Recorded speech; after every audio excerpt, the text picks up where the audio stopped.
The following is a recording of the On Her Shoulders series from December 7th, 2016, with readings of Shattered Nerves by Harriet Louisa Childe-Pemberton, Miss Appleyard's Awakening by Evelyn Glover, an Anti-suffrage monologue by Jennie Howe, directed by Melody Brooks, produced by Melissa Attebery, with performances by Zoe Anastassiou, Cynthia Bastidas, Lyn Henry, and Mikaela Lynn Johnson. Okay, so we have something called the play in context component of our On Her Shoulders readings. This is supported in part by the League of Professional Theater Women, but the point of it is that we are looking for works by women from the past that nobody knows about and nobody remembers. And in fact, a lot of people don't even know women have been writing plays for 1,000 years in the Western canon. So it's one thing to find a play and say, oh, we like this play, to do a reading of it and let you hear it, but to really understand it in the context of its own time and place is important. So we do a little live introduction, which I'm going to do right now, and then you'll see that in your playbill there's an essay, and there's we're going to close that, we're just waiting for latecomers. Pat's a Broadway producer, so you can tell she is in control of the how it all goes. So when we picked the title of this evening, How Far Have We Come? We were still a few months away from the election. We didn't know the results. That we could go back to those days. But it was prompted by both the historic occasion of the first female candidate nominated by a major party. Hillary Clinton was not the first female candidate for president, but the first to run as a major party designee. And also because of the blatant standard employed against her by the press, by her opponents, and even by many in the Democratic or supposed Democrats. We had seen this in the 2000 election, so do you guys all remember when Hillary cried in New Hampshire, and suddenly she was able to win the New Hampshire primary? But it would really reach some new lows. So we said, let's go back 100 years, let's look at the suffrage movement, let's look at the theater that was being created, because we do know that dozens, hundreds, maybe thousands of these little playlets existed in England and the US, and I'm sure everywhere else as well in Australia. I'm not sure about the non-English speaking countries, but that would be a good investigation for another On Her Shoulders. And so we, I think, may have been thinking that all the misogyny that was coming out had been tamed or lulled into submission. But when we went back and looked at these plays, in some of the elements of them could have been written yesterday. So we wanted to look at some of the tactics in these plays that female playwrights employed to try to persuade society, both men and women, that equality in the ballot box and the workplace and the classroom was a natural right, as well as a necessity for the country if it was going to grow and prosper. And so that's how we came up with our question: how far have we come? So because I am who I am, I do have to take this occasion to note that in addition to the parallels in these plays to the treatment of women and politics, there are also other striking parallels with these women in their lives, in the suffrage movement and in the fight for equal treatment in the workplace, that we can recognize now, unfortunately, in some of the things that are termed the war on terror, right? So the Espionage Act, which was created in 1917 because we were in World War I, forbade, among other things, any activity that interfered with military recruitment. And the Sedition Act of 1918 prohibited any disloyal, profane, scurrilous, or abusive language about the form of government of the United States. The penalties included death, deportation, and or lengthy prison sentences. So I don't know how many of you know that the Obama administration has used the Espionage Act against whistleblowers more than all the other presidents combined. That's one thing. Also the spying on people, right, and abridging of people's rights.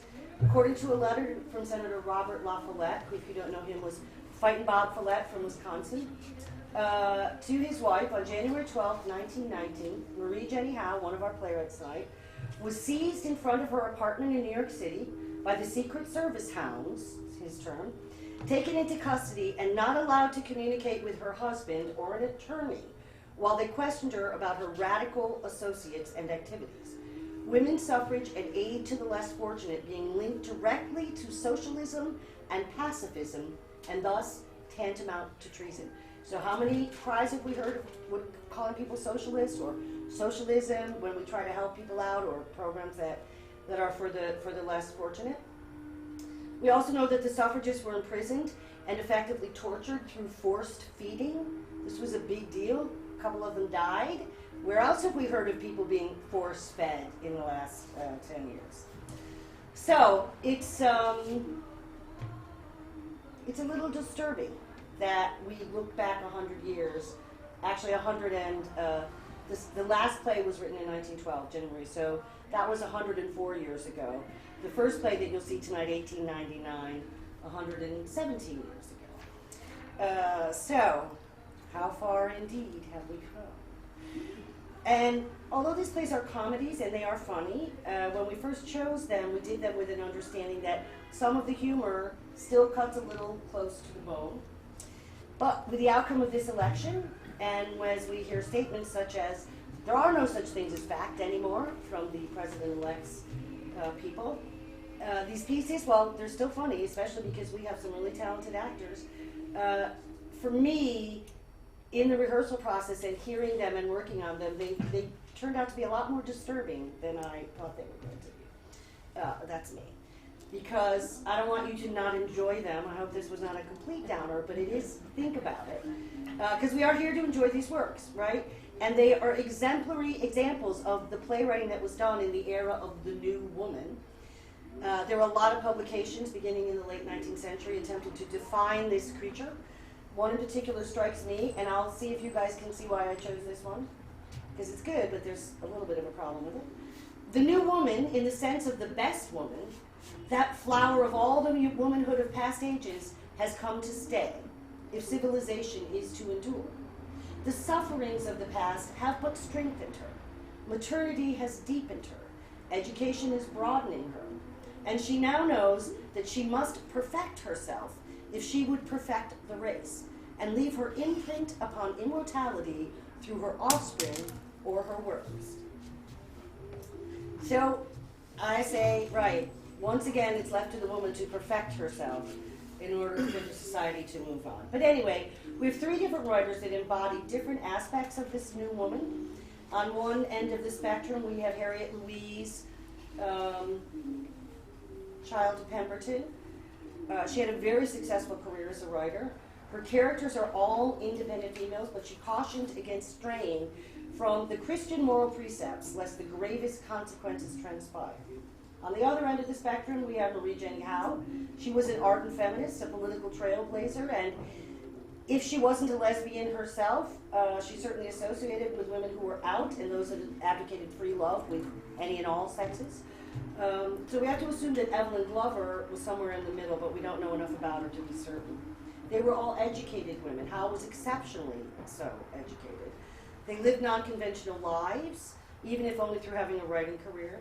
And although we don't know what Childe-Pemberton's views were on women's suffrage, she had no problem envisioning a female MD at the end of the 19th century. And last but not least, I do not want to forget to mention that all three of these works succeed wonderfully as pieces of theater, as well-structured plays, and they're not simply propaganda. And there are many, many, many more out there, and we need to find them, and we need to be hearing them. So if you have any sources you want to know, say, hey, I've got a play for you, let us know. That's all I have to say, because you didn't come to hear me. I'm going to introduce our first piece this evening, Shattered Nerves, a duologue from 1899. And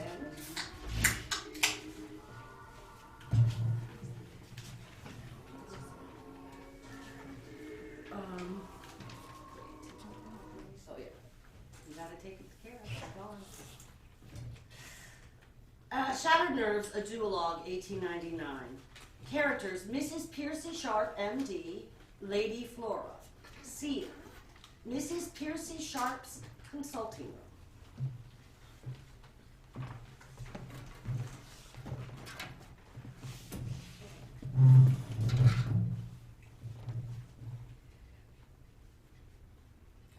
1:45.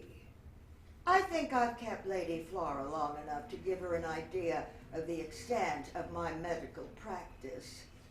To judge by her letter, she is an ordinary specimen of the modern malade imaginaire. Madam, I am suffering from sleeplessness, low spirits, and extreme weakness. In fact, my nerves are completely shattered.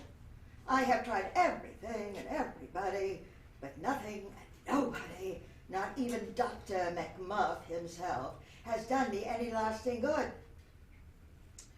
I never heard of McMuff doing anybody any good. Yet. So, having heard of you as a nervous specialist, I'm anxious to try you. That's the worst of my patients. They do try me. Oh dear, I'm sick of being consulted by these worrying women. I think I shall make a departure and advertise myself Mrs. Percy Sharp, consulting specialist for nervous young men. Oh, no, there are. There are plenty of them about, too. Fin de siècle, young men. I don't know, Mr. Percy Sharp might like it, but as he does not practice, except on the banjo, and he's very much out of practice even on that, I don't see how he could expect to be called in for a consultation. 3:10. Yes, I can see her now. She rings. After a pause, Lady Flora enters.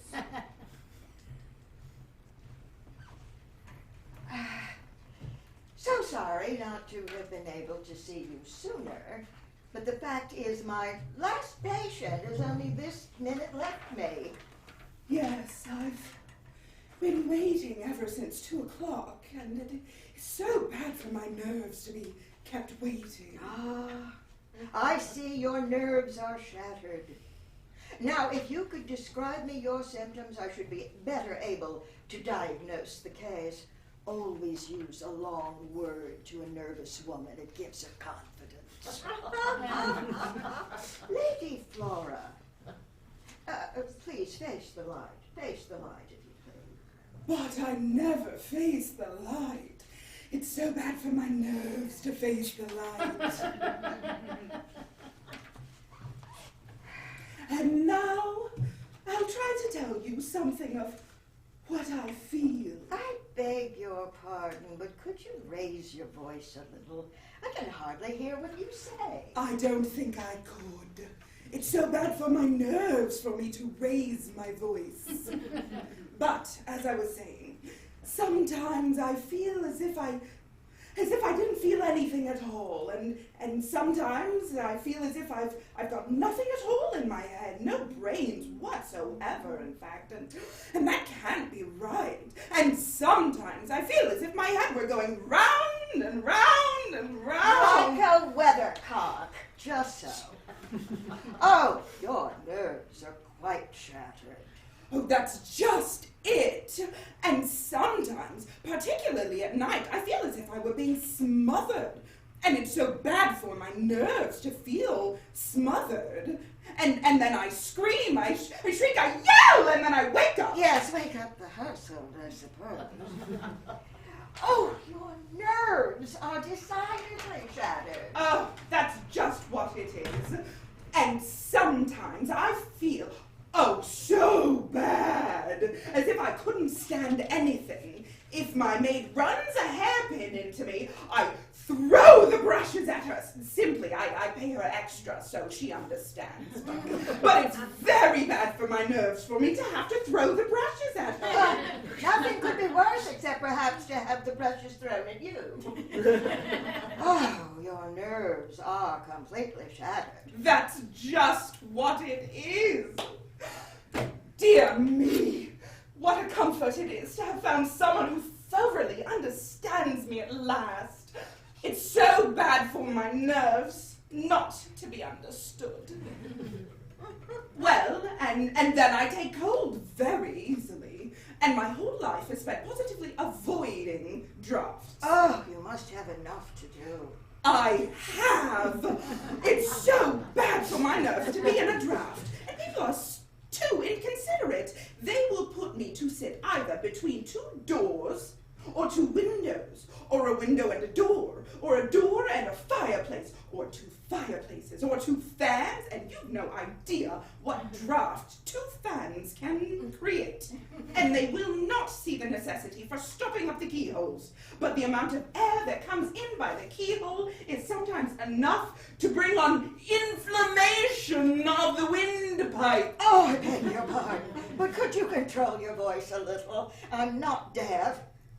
Shattered nerves. Oh, but it's so bad for my nerves for me to control my voice.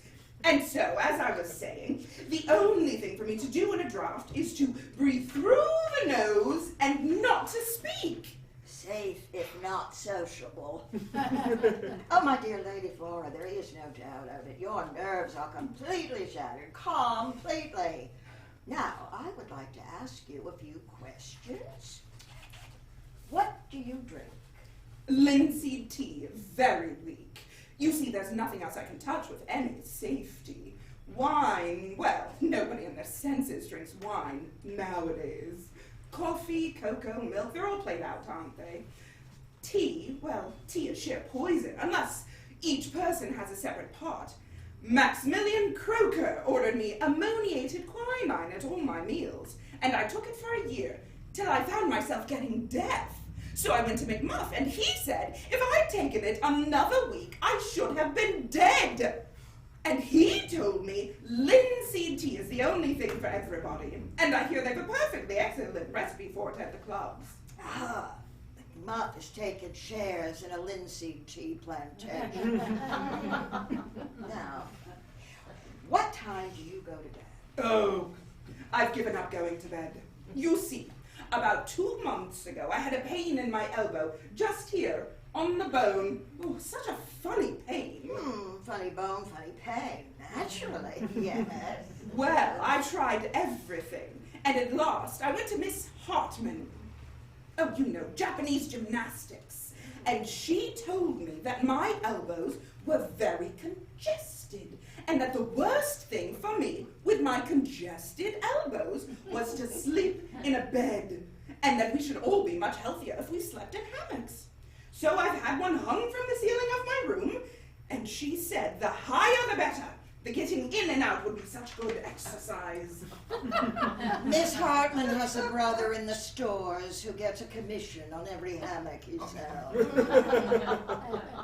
Now, do you take a hot or a cold bath? Oh, neither. I gave up bathing ages ago. It's so bad for my nerves to take a bath. You know, Croker never allows any of his patients to do it. He says that no one who takes a bath can possibly be in a good state of health. Oh, I know he does. And he prescribes spirits and wine, doesn't he? Eau de Cologne. He orders all of his patients rub themselves from head to foot with Eau de Cologne. Lady Croker's money was made in Eau de Cologne. Now, what sort of clothing do you wear? You've not given that up, I see. Well, no. I went to a man in Paris, I forgot his name, and he said that the less clothing I wore, the better. But I thought, on the whole, it would be such a shock to my... Your friends? I think you were perfectly right. And now, what about your diet? Oh, I've tried everything. I used to be told that a little and often was the thing for me. But now I find that much and often suits me best. Just what I should imagine with shattered nerves like yours. At 8, when I'm cold, buttered toast and 2 cups of tea, linseed tea, you know. At 9, when I'm half through my dressing, bronze essence. At 10, breakfast. And what do you understand by breakfast? Poached eggs, broiled ham, kidney muffin, pickled sardines, marmalade, that sort of thing. At 11:30, more bronze essence. At 12:30, a glass of port wine. Port wine?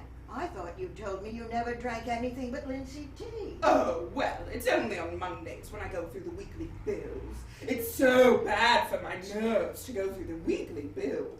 Nothing could be worse, except perhaps to go through the bankruptcy court. Well, what time do you have lunch at? 2 o'clock. And I cannot say I have much appetite for my luncheon. Oh, I'm not surprised to hear that. At 3, I have a cup of coffee. Coffee? Oh, well, it's only when I have friends to luncheon.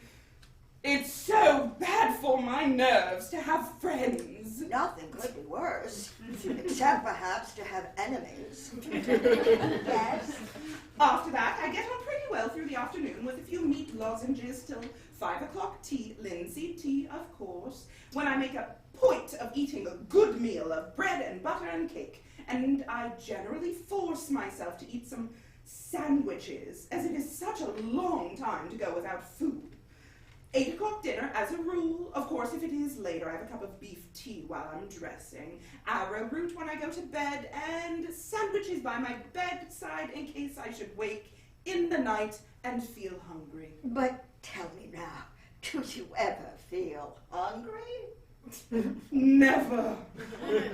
In the ordinary sense of the term, you understand, I don't eat because I'm hungry. It's so bad for my nerves for me to be hungry. Ah, your nerves are more than shattered. Now let me see. Tea and buttered toast at 8. Brand's essence at 9. Breakfast at 10. More brand at 11:30. Port wine at 12:30. Only on Mondays. Luncheon at 2. Coffee at 3. Meat lozenges at 4. Tea with sandwiches at 5. Dinner at 8. Arrowroot at bedtime. Sandwiches at night. Is that all? Yes, that's all. Oh, you're sure that is all? Yes. Now, do you consider that much? A good deal for one whose nerves are shattered like yours. I see you understand my case. Now, isn't it hard that I, of all people in the world, should be such a martyr to my nerves? Oh, dear Mrs. Piercy Sharp, if I were careless or imprudent, like some persons I know, I could understand it. But I positively assure you, my nerves are never out of my thoughts for a moment. You needn't tell me that. I never accept an invitation. I never engage in any occupation. I never take up a new book. I never form a fresh friendship without considering the effort it may have on my nerves. I assure you I am not exaggerating. No, I don't suppose you are.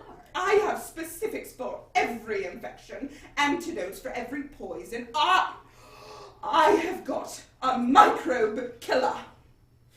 Oh, you have.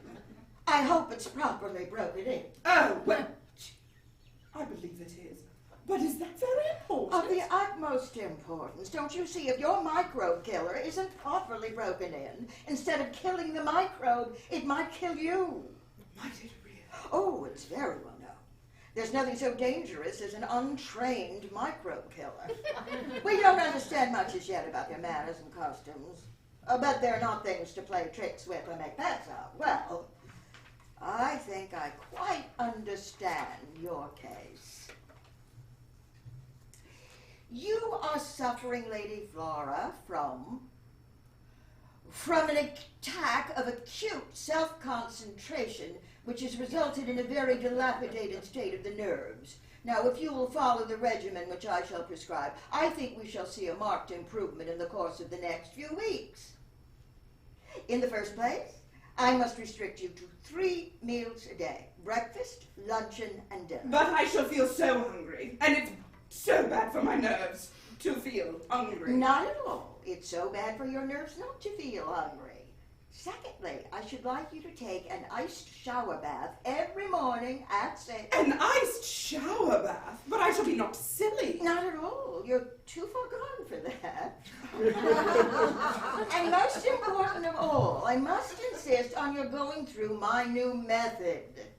And that is? Shaking. A good sound shaking 2 or 3 times a day. Never heard of it? Oh, I dare say not. It's quite new. But it's far more efficacious than massage or gymnastics or hypnotism for shattered nerves like yours. But how am I to get it done? Oh, it's very easily done. Your maid, at whom you throw the brushes, might do it for you. Or your husband. He's bigger and stronger, most likely. Or I'll come and do it myself if you like. Oh, thanks, but I'll see if I can get it done at home first. If you will write full instructions. Oh, yes, I'll write full instructions. Finally, avoid specifics against infection. Destroy your antidotes to poison. And have nothing whatsoever to do with the microbe killer. But I shall never feel safe. Oh, and it's so bad for my nerves not to feel safe. Not at all. You'll feel ever so much safer. Give up worrying your nerves, and your nerves will give up worrying you. It's the simplest thing in the world. I don't believe you do understand my case after all. Perhaps you will be so good as to tell me what you really believe to be the matter with me. My dear lady, there is nothing whatever the matter with you. Nothing the matter with me. Nothing whatever. Do you call nerves nothing? Not much. Oh, not much. I should like to know how you'd like to have nerves such as mine. Oh, I wouldn't have them on my account. Not if you pay me to have them. I wouldn't. They are sometimes temper, sometimes selfishness. Very often a disordered liver, the result of overeating. Oh, yes. I know I'm brutal, but brutality is the only cure for shattered nerves like yours. I don't know what you mean by brutality, but let me tell you, Mrs. Piercy Sharp, it is a very great impertinence to say what you think, and it's exceedingly bad for my nerves. Not at all. It's the best thing in the world for your nerves, for me to say what I think. Don't contradict me. It's exceedingly bad for my nerves to be contradicted. Not at all. It's the best thing in the world for your nerves to be contradicted. And as my fee for a first consultation is 3 guineas, I am bound for that to give my patients an honest opinion. 3 guineas? You expect me to pay you 3 guineas for telling me I've nothing the matter with me? Why, do you know that Croker and McMuff themselves won't take more for telling me I've every complaint under the sun? Well, if you were satisfied with Croker and McMuff, why did you come to me? Why did I come to you? I really don't know why I did come to you. Because I wanted change. Pity. You could hardly expect a specialist to give change for 3 guineas. Oh, very, very sorry, Lady Flora, but I have an appointment at 3:30, and I think my carriage is at the door. Oh, yes, dismiss my case. That's all of a piece with the rest. Oh, now, Croker and McMuff would sit and listen to me by the hour. Oh, these women doctors are no good at all. I shall go back to the men. It's the worst thing in the world for my nerves not to be listened to. Do you still persist I have nothing the matter with me? Nothing whatever, if you'd only believe it. I won't believe it. I don't wish to believe it. There'd be an end of my nerves altogether if I believed it. Yes, there would be an end of your nerves, your shattered nerves. I know it. And it would be the worst thing in the world for my nerves if there were to be an end of them. Good morning, Mrs. Piercy Sharp. You won't be surprised if I let the whole of London know what I think of you. Oh, I shall be greatly indebted to you, Lady Flora. My fortune will be made. I thought the truth would do it. There's nothing pays like novelty. Now she may go back to Croker and McMuff, and I shall prescribe for the nervous man. Kirk.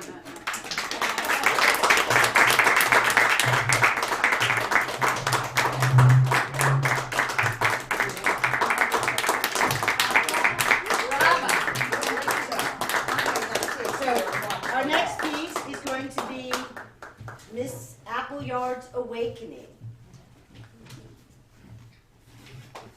The scene is a drawing room. The time is during an election. Morton is discovered arranging blinds, tidying up the room, etc. Enter Miss Appleyard in outdoor things. Oh, Morton, I must have some tea now. I really can't wait till 4:30. I don't think there's anything in the world as tiring as canvassing. I hope you got a proper lunch, Mum. No, it wasn't at all proper. 2 stale sandwiches at Owen's, but I couldn't get home. The dinner hour was the best time for catching some of the men. Fancy, Morton. I got 3 fresh promises from Mr. Sharp. How splendid, Mum. Were you up in the factory? Yes, in Dale Street and Quebec Street. I begin to think half the idiots in Mudford must have settled there, judging from the intelligence of some of the voters I've been arguing with this morning. Why don't you go and lie down a bit, Mum? You look tired out. Oh, no, I shall be all right when I've had some tea. I should have come home earlier, only I simply couldn't get through the crowd in Neville Square where one of those dreadful suffragists was speaking. I could really shake the lot of them. I suppose she was talking about votes for women, Mum. Oh, yes, I suppose so. I didn't really listen. I heard something about some bill they wanted to get passed. The less women have to do with bills, the better, to my mind. Parliamentary and other kinds. I dare say she'd plenty to say, Mum. I dare say she had, Morton. I wish I'd been near enough to tell her to go back and look after her home and leave Parliament to manage its own affairs. Oh, by the way, Morton, if you and Cook would like to go to Mr. Sharp's meeting at the town hall tonight, I think the house might be shut up for a couple of hours. I can take my key in case I get back first. Thanks, Mum. We should very much. Well, tell Cook then. You could manage to get off by 7:30, couldn't you, as I'm having dinner earlier? She'll have no washing up to speak of. Oh, yes, Mum. Don't leave it later, because the place is going to be crowded. Oh, I'm too dirty to eat. Those factory chimneys were simply raining black soot. I'll be ready in 2 minutes. She exits. Morton exits and returns with a tea cloth, putting it on the table and humming March of the Women. While she is doing this, a bell rings outside. She ignores it and it rings again. All right, all right. Somebody else has got things to do as well as you. She exits and reappears almost immediately to usher in a visitor. What name shall I say, please? Miss Appleyard wouldn't know my name. Just say that a lady from the Anti-Suffrage Society would be much obliged if she could speak with her. Thank you, Mum. I won't keep her for more than a moment or two. Oh, I shall be asking her to allow you and your fellow servants to sign a petition I've got with me. How many of you are there? 2, Mum. Not more. Still, 2 names are something. What is the petition about, Mum? About... Oh, it would take rather long to explain. But you don't want women to sit in Parliament and leave their homes to go to rack and ruin, do you? Oh, no, Mum. And you don't want every woman in England to have a vote so that they can swamp the men and govern the country themselves? That's never what the suffragists want, is it, Mum? Oh, they'll all tell you they don't, but of course they really do. When a woman leaves her own duties to take up a man, she soon loses her sense of truth and everything else. Really, Mum? Why, this very petition you were asking about is against a set of women who pretend that they don't think their sex ought to meddle with politics, and yet they're working themselves in this election as hard as they can. Oh, that doesn't seem right, Mum, does it? Right. Well, it's very wicked and deceitful, of course, but that's just an example of the sort of thing that happens when a woman interferes. She stops short as Miss Appleyard enters the room and looks around inquiringly. A lady to see you, Mum. Good afternoon, Miss Appleyard. I hope I'm not disturbing you. I'm afraid you're just going out? No, I've just come in. Please, sit down. I won't detain you for more than a few minutes. My name is Crabtree, Mrs. Crabtree. I've come as a delegate from the Mudford ASS. I understand that you belong to it. The ASS? The Anti-Suffrage Society. Oh, I beg your pardon. I didn't recognize those rather unfortunate initials for the moment. Yes, I've been a member for nearly a year, I think. A friend of mine gave me no peace till I said she might send in my name. We have 1 or 2 noble proselytizers. They stop at nothing. Oh, I'd no real objection. I've always steadily declined to listen to anything on the subject of women's suffrage. I wish there were more like you. I've really come to ask if you would be good enough to sign a petition that some of us are getting up. Certainly. I never refused my name to any anti-suffrage petition. I should think I've signed 4 this month. How splendid of you! And yet suffragists say we don't work for our cause. But suffragists will say anything. I suppose you've read the accounts of the disgraceful disturbances in Liverpool last night? No. Were there any? I can't say that I trouble my head much about that sort of thing. But don't you think it's abominable? There are worse things in connection with the suffrage movement than disturbances. Worse. Very much worse. But what could be worse? Oh, my dear Miss Appleyard, if a woman's in a policeman's arms, of course it's very deplorable, but at least you know where she is. Certainly. And if she's shouting in the marketplace, like the female I saw addressing crowds in Neville Square just now, at all events, she's fighting you in the open. Of course. Even if she's never done anything for her side but join a suffrage society. Well, you do know she's against you. Certainly, but I'm afraid I don't quite see what you mean to imply. What would you say to traitors within the camp? Traitors within the camp? Traitors within the camp, Miss Appleyard. Women who join anti-suffrage societies and under the cloak of membership go about propagating the very ideas they pretend to abhor. You can't possibly be serious. I thought I should startle you. My firm belief is that they're in the pay of the suffragists. But how perfectly disgraceful. Mhm. I hadn't the slightest idea that such a thing existed. Surely it can be stopped. We hope so. We believe so. That is the object of the petition I'm asking you to sign. She draws paper from a long envelope. We want some pronouncement from headquarters in London that will make treachery of this kind impossible. That's an excellent idea. I'll sign it with pleasure. Thank you very much. And I hope you'll allow your servants to do the same. My servants. Well, it swells the list of signatures so beautifully, especially if a large staff is kept. A Lady Carter's signed to the boot boy. I'm afraid I don't keep a boot boy, and I have only 2 servants. I've never really asked them their views on the suffrage. Their views? I didn't ask my servants their views. I merely sent the petition to the kitchen for signatures. Nobody will think we're in earnest if we don't get plenty. Well, to be quite frank with you, one rather hesitates. I mean, it might be a little difficult for a servant to refuse her mistress, mightn't it? Refuse? Oh, of course I don't press the point for a moment, Miss Appleyard. We shall be only too pleased if you will give us your own signature. May I have the petition? I always write particularly badly when I inscribe my name on a public document. Do you want full Christian names? I've got 4. They would look imposing. As you say, treachery within the camp must be put down at any cost. One can hardly believe that women would stoop so it. I'm surprised at nothing in connection with suffrage. I wonder if you're right in thinking that the suffragists are responsible. I'm convinced of it. Of course, the quickest way to stop anything so flagrant would be to show it up in the papers. If you'll give me a few particulars, I don't in the least mind writing a letter to the Spectator. Oh, that would be splendid. There's every excuse for a woman to come out into the open in an exceptional case like this. Besides, you could use a nom de plume. I haven't the slightest objection to signing my name to any letter I write. Just as you like, of course. A name often does work wonders. I've got 23 to my petition already. I'd better complete your second dozen before we discuss the matter further. After all, though one must make a stand against it, conduct of this sort is bound to defeat its own ends. Every decent-minded woman will turn from it in disgust. How many decent-minded women will there be left in England if this suffrage movement goes on? Oh, come, Mrs. Crabtree, we're not all going to bow the knee to Paul. I can't think that the suffrage has made any open headway in Mudford, and you must get this petition sent in time to prevent any secret proselytizing. Prevent? I wish we were in time for that.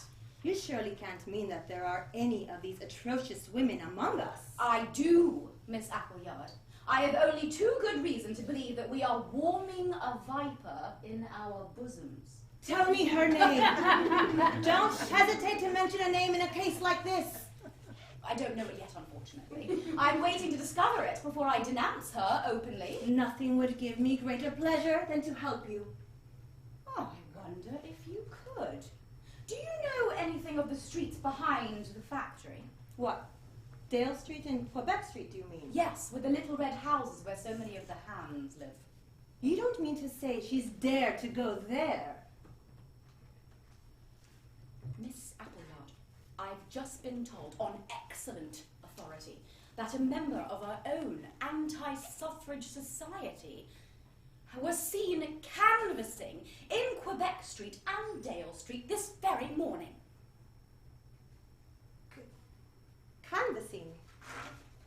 My dear, you evidently haven't grasped the brazen tactics of these women. They pretend to be anti-suffragists and they canvass. No, but surely They subscribe openly to the tenet that woman is incapable of forming a political opinion, and they not only form one for themselves, but they go about trying to influence those of men. Yes, but you surely... They assert with us that women's place is in the home and spend long hours away from their own in the arena of politics. But do you seriously mean They profess to leave imperial matters to men with one hand and force their way into meetings at which such matters are discussed with the other. But is it They possible proclaim that political activity tends to break up the harmony of the home and go straight out and address envelopes in committee rooms by the hour. The insidiousness of it. Of course, the ignorant women to whom they talk are drawn into politics in spite of themselves, and the way is paved for the suffragist who works openly. It is far more dangerous crusade than the militant one, in my opinion, because it wears the guise of an angel of light. I see what you mean, of course. But perhaps it hasn't occurred to them that they're doing all you say. Don't tell me. Don't you think they might have never looked at it in that light? Oh, my dear Miss Appleyard, one either is or isn't in favour of a thing. You can't do it in practice and denounce it in print, you know. I never thought of that. Of course, it is inconsistent. It's worse than inconsistent, to my mind. Personally, I strongly disapprove of the way in which, I'm sorry to say, some of even the leaders of our party try to defend the municipal vote for women. I prefer to be honest and deplore the mistake that granted it to them. You don't think women should have the municipal vote? Of course I don't. What is it but a smaller edition of the parliamentary one? There's merely a difference of degree. The qualities that unfit a woman for one naturally unfit her for the other. What qualities do you mean, exactly? Why, Lord Cromer has told us hasty generalization, vague and undisciplined sympathies, extreme sentimentality. I can't remember all he said, but it was in the papers. He said they were characteristic of a majority of the female sex. Oh, did he? Yes, at a meeting for men only at Manchester. Perhaps it's as well that women weren't admitted. Well, I believe there were a few women on the platform, but I agree with you. I'm not at all in favour of women attending public meetings as a rule, though I have made an exception myself to hear Lord Cromer. Really, such a marvellous grasp on the subject. There's Lord Curzon, too. Of course, you know his 15 reasons against women's suffrage. No, I'm afraid I don't. Oh, I must send them to you. I'm always meaning to learn them by heart. I know the first. Political activity will tend to take away woman from her proper sphere and highest duty, which is maternity. But we can't all be mothers. Oh, he recognises that. Only no doubt he considers married women particularly because, as he says in a later reason, they, if any, are best qualified to exercise the vote. But I thought he said it would interfere with maternity. So he did. Then how can he say that married women are best qualified to exercise it?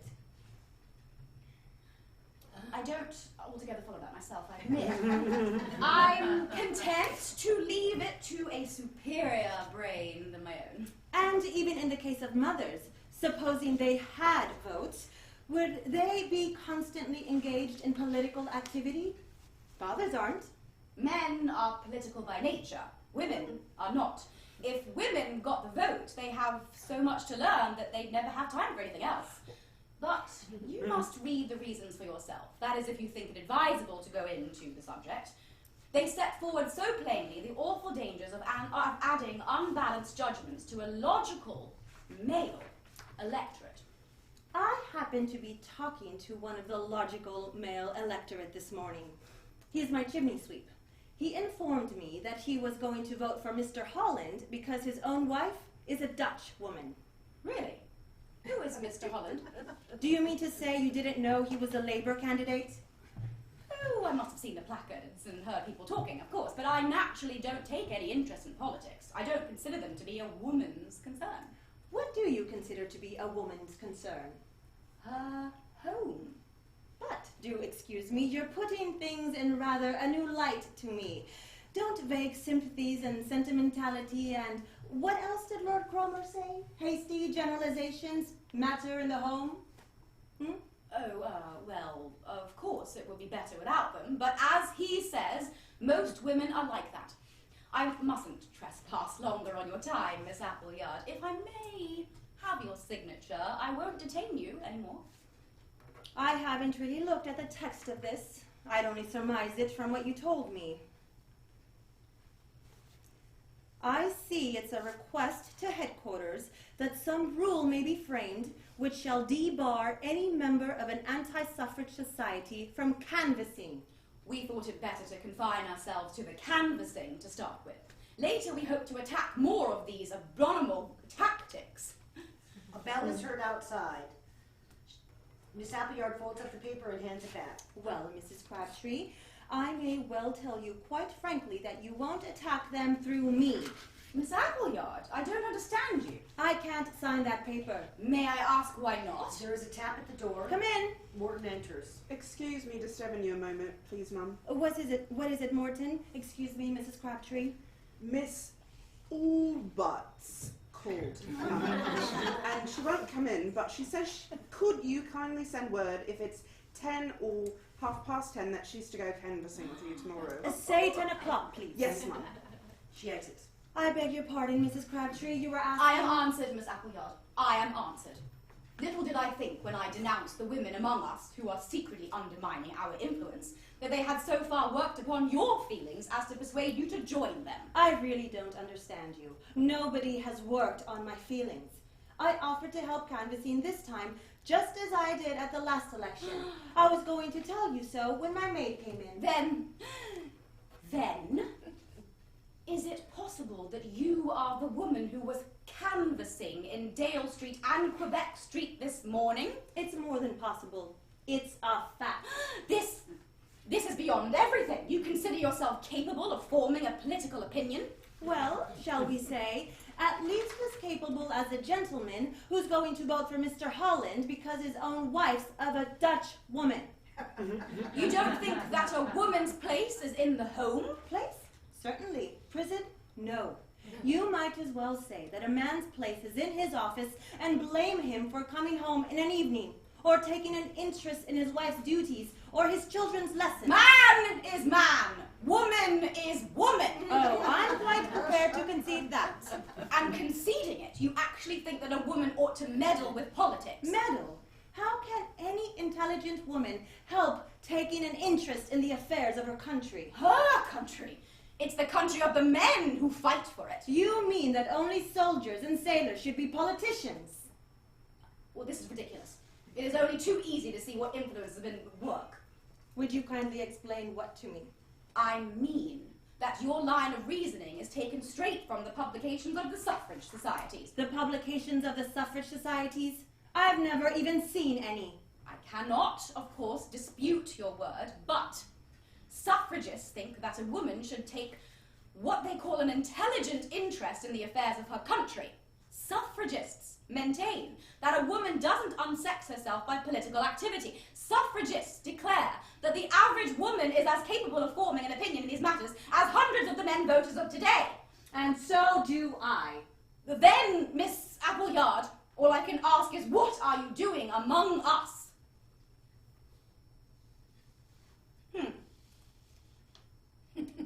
Well, I'm glad that you see that absurdity of your position for yourself. It would be a waste of time to argue further with you today. But I shall never rest until you're back within the true fold. I want every woman to be a perfect woman. It seems to me that you want every woman to be a perfect fool. Good afternoon, Miss Appleyard. Good afternoon, Mrs. Crabtree. Mrs. Crabtree exits. Morton! I'm just bringing your tea, Mum. She Morton. enters with tray and puts it on the table. Some papers came by post this morning, printed papers from a suffrage society. I put them in the wastepaper basket. I suppose they'll have been thrown away by now. No, Mum, they've not. Cook and me have got them in the kitchen. I'd rather like to have a look at them. I'll bring them, Mum. If you'll excuse me saying so, Cook and me think there's a deal of sound common sense in this suffrage business. Do you know, Morton? I'm beginning to think it's quite possible that you may be right. Kurt.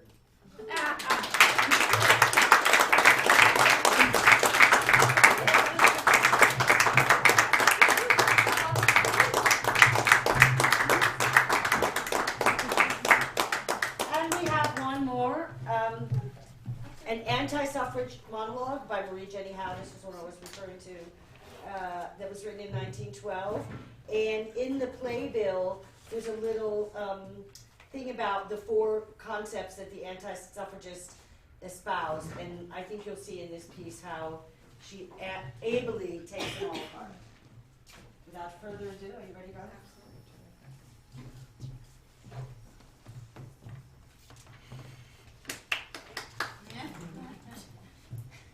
Please do not think of me as old-fashioned.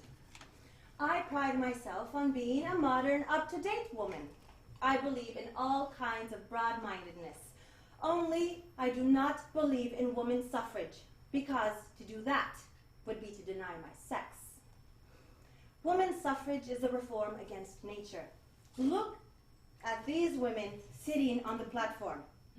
Observe their physical inability, their mental disability, their spiritual instability, and general debility. Could they walk up to the ballot box, mark a ballot, and drop it in? Obviously not. Let us grant for the sake of argument that they could mark a ballot. But could they drop it in? Huh? No. All nature is against it. The laws of man cry out against it. The voice of God cries out against it. And so do I. Enfranchisement is what makes a man. Disfranchisement is what makes a woman. If women were enfranchised, every man would be just like every woman, and every woman would be just like every man. There would be no difference between them. And don't you think this would rob life of just a little of its poetry and romance? Man must remain man. Women must remain woman. If man goes over and tries to be like woman, if woman goes over and tries to be like man, it will become so very confusing and so difficult to explain to our children. Let us take a practical example. If a woman puts on a man's coat and trousers, takes a man's cane and hat and cigar, and goes out on the street, what will happen to her? She will be arrested and thrown into jail. Then why not stay at home? I know you begin to see how strongly I feel on this subject, but I have some reasons as well. These reasons are based on logic. Of course, I am not logical. I am a creature of impulse, instinct, and intuition, and I glory in it. But I know that these reasons are based on logic because I have culled them from the men whom it is my privilege to know. My first argument against suffrage is that women would not use it if they had it. You couldn't drive them to the polls. My second argument is, if the women were enfranchised, they would neglect their homes, desert their families, and spend all their time at the polls. You may tell me, yes, you may tell me that the polls are only open once a year, but I know women. They are creatures of habit.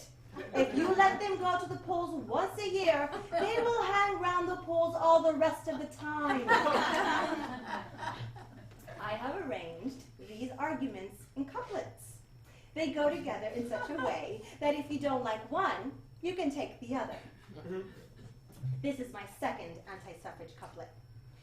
If the women were enfranchised, they would vote exactly as their husbands do, and only double the existing vote. Do you like that argument? If not, take this one. If the women were enfranchised, they would vote against their own husbands, thus creating dissension, family quarrels, and divorce. My third anti-suffrage couplet is, women are angels. Many men call me an angel, and I have a strong instinct which tells me it is true. That is why I am anti, because I want to be an angel and with the angels stand. And if you don't like that argument, take this one. Women are depraved. They would introduce into politics a vicious element which would ruin our national life. Fourth anti-suffrage couplet. Women cannot understand politics. Therefore, there would be no use in giving women political power because they would not know what to do with it. On the other hand, if the women were enfranchised, they would mount rapidly into power, take all the offices from all the men, and soon we would have women governors of all our states and dozens of women acting as the President of the United States. Fifth, anti-suffrage couplet. Women cannot band together. They are incapable of organization. No two women can even be friends. Women are cats. On the other hand, if women were enfranchised, we would have all the women banded together on one side and all the men banded together on the other side, and there would follow a sex war which might end in bloody revolution. Just one more of my little couplets. The ballot is greatly overestimated. It has never done anything for anybody. Lots of men tell me this. And the corresponding argument is, the ballot is what makes man, man. It is what gives him all his dignity and all of his superiority to women. Therefore, if we allow a woman to share this privilege, how could a woman look up to her own husband? Why, there would be nothing to look up to. I have talked to many women suffragists, and I find them very unreasonable. I say to them, here I am, convince me. I ask for proof. Then they proceed to tell me of Australia and Colorado and other places where women have passed excellent laws to improve the condition of working women and children. But I say, what of it? These are facts. I don't care about facts. I ask for proof. Then they quote the 8 million women of the United States who are now supporting themselves and the 25,000 married women in the city of New York City who are self-supporting. But I say again, what of it? These are statistics. I don't believe in statistics. Facts and statistics are things which no truly womanly woman would ever use. I wish to prove anti-suffrage in a womanly way, that is, by personal example. This is my method of persuasion. Once I saw a woman driving a horse, and the horse ran away with her. Isn't that just like a woman? Once I read in the newspapers about a woman whose house caught on fire, and she threw the children out the window and carried the pillows downstairs. Does that show political acumen or does it not?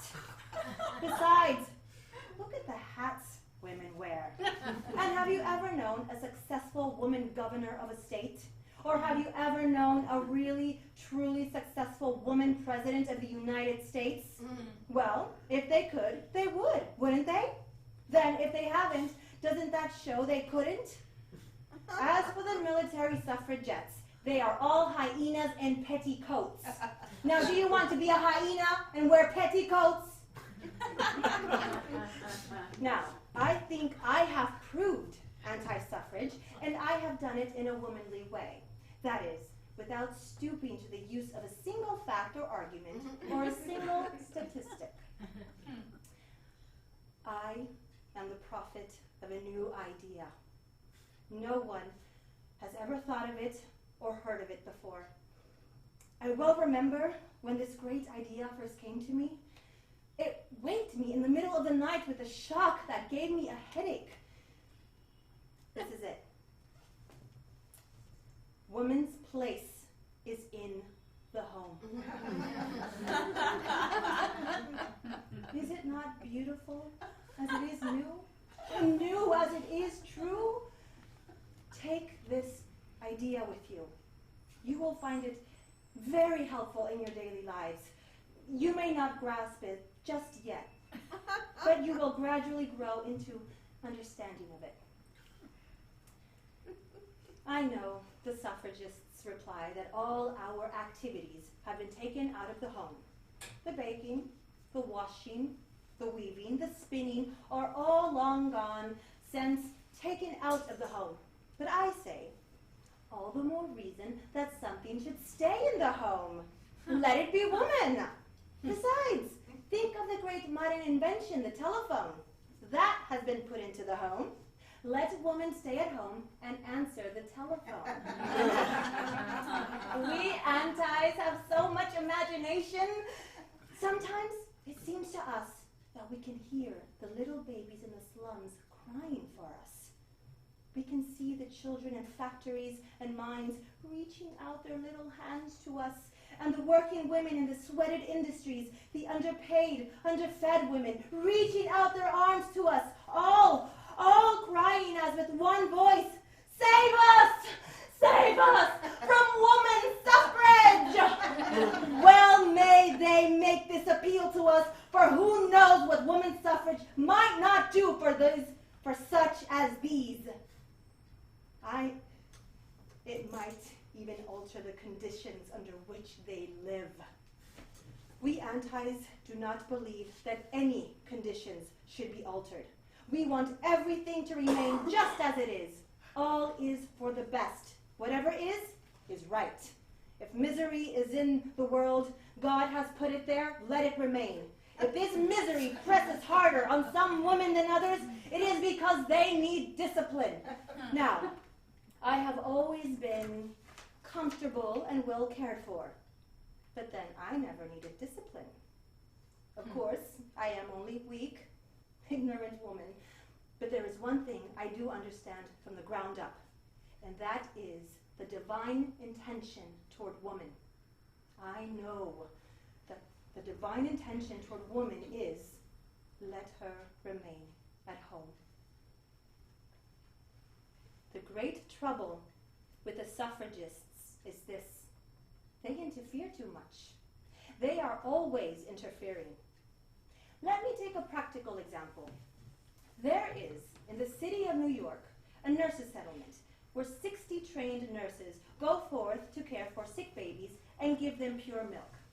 Last summer, only 2 or 3 babies died in this slum district around the nurses' settlement, whereas formerly, hundreds of babies have died there every summer. Now, what are these women doing? Interfering with the death rate. And what is their motive in so doing? They seek notoriety. They want to be noticed. They are trying to show off. And if 60 women who merely believe in suffrage behave in this way, what may we expect when all women are enfranchised? What ought these women to do with their lives? Each one ought to be devoting herself to the comfort of some man. You may say, they are not married. But I answer, let them try a little harder, and they might find some kind of a man to devote themselves to. What does the Bible say on this subject? It says, seek and ye shall find. Besides, when I look around at the men, I feel that God never meant us women to be too particular. Let me speak one word to my sister women who are here today. Women, we don't need to vote in order to get our own way. Don't misunderstand me. Of course I want you to get your own way. That's what we're here for. But do it indirectly. If you want a thing, tease. If that doesn't work, nag. If that doesn't do, cry. Crying always brings them around. Get what you want. Count pillows. Make a scene. Make home a hell on earth, but do it in a womanly way. That is so much more dignified and refined than walking up to a ballot box and dropping in a piece of paper. Can't you see that? Let us consider consider for a moment the effect on women's enfranchisement on man. I think someone ought to consider the men. What makes husbands faithful and loving? The ballot and the monopoly of that privilege. If women vote, what will become of men? They will all slink off drunk and disorderly. We antis understand men. If women were enfranchised, men would revert to their natural instincts such as regicide, matricide, patricide, and race suicide. Do you believe in race suicide, or do you not? Then, isn't it our duty to refrain from a thing that would lure men to destruction? It comes down to this. Someone must wash the dishes. Now, would you expect man made in the image of God, to roll up his sleeves and wash the dishes? Why, it would be blasphemy. I know that I am but a rib, and so I wash the dishes. Or I hire another rib to do it for me. Amounts to the same thing. Let us consider the argument from the standpoint of religion. The Bible says, let the women keep silent in the churches. Paul says, let them keep their hats on for fear of the angels. My minister says, wives, obey your husbands. And my husband says that women's suffrage would rob the rose of its fragrance and the peach of its bloom. I think that is so sweet. Besides, did George Washington ever say, votes for women? No. Did the Emperor Kaiser Wilhelm ever say, votes for women? No. Did Elijah, Elisha, Micah, Hezekiah, Obadiah, and Jeremiah ever say, votes for women? No. That settles it. I don't want to be misunderstood in my reference to women's inability to vote. Of course, she could get herself to the polls and lift a piece of paper. I don't doubt that. What I refer to is the pressure on the brain. The effect of this mental strain on women's delicate nervous organization and on her highly wrought sensitive nature. Have you ever pictured to yourself election day with women voting? Can you imagine how women, having undergone this terrible ordeal with their delicate systems all upset, will come out of the voting booths and be led away by policemen and put into ambulances while they are fainting and weeping, half laughing, half crying, and having fits upon the public highway? Don't you think that if a woman is going to have a fit, it is far better for her to have it in the privacy of her own home? And how shall I picture to you the terrors of the day after election? Divorce and death will rage unchecked. Crime and contagious disease will stalk unbridled through the land. Oh, friends, on this subject I feel so strongly that I can't not think. Curtain.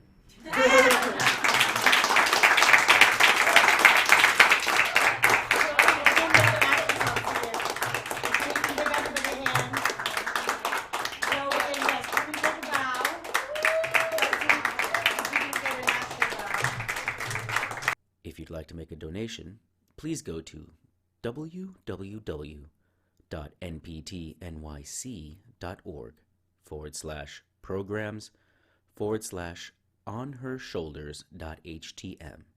And if you make a $10 donation, you'll receive your own copy of tonight's reading, along with The Play in Context, a dramaturgical scholarly presentation of tonight's readings.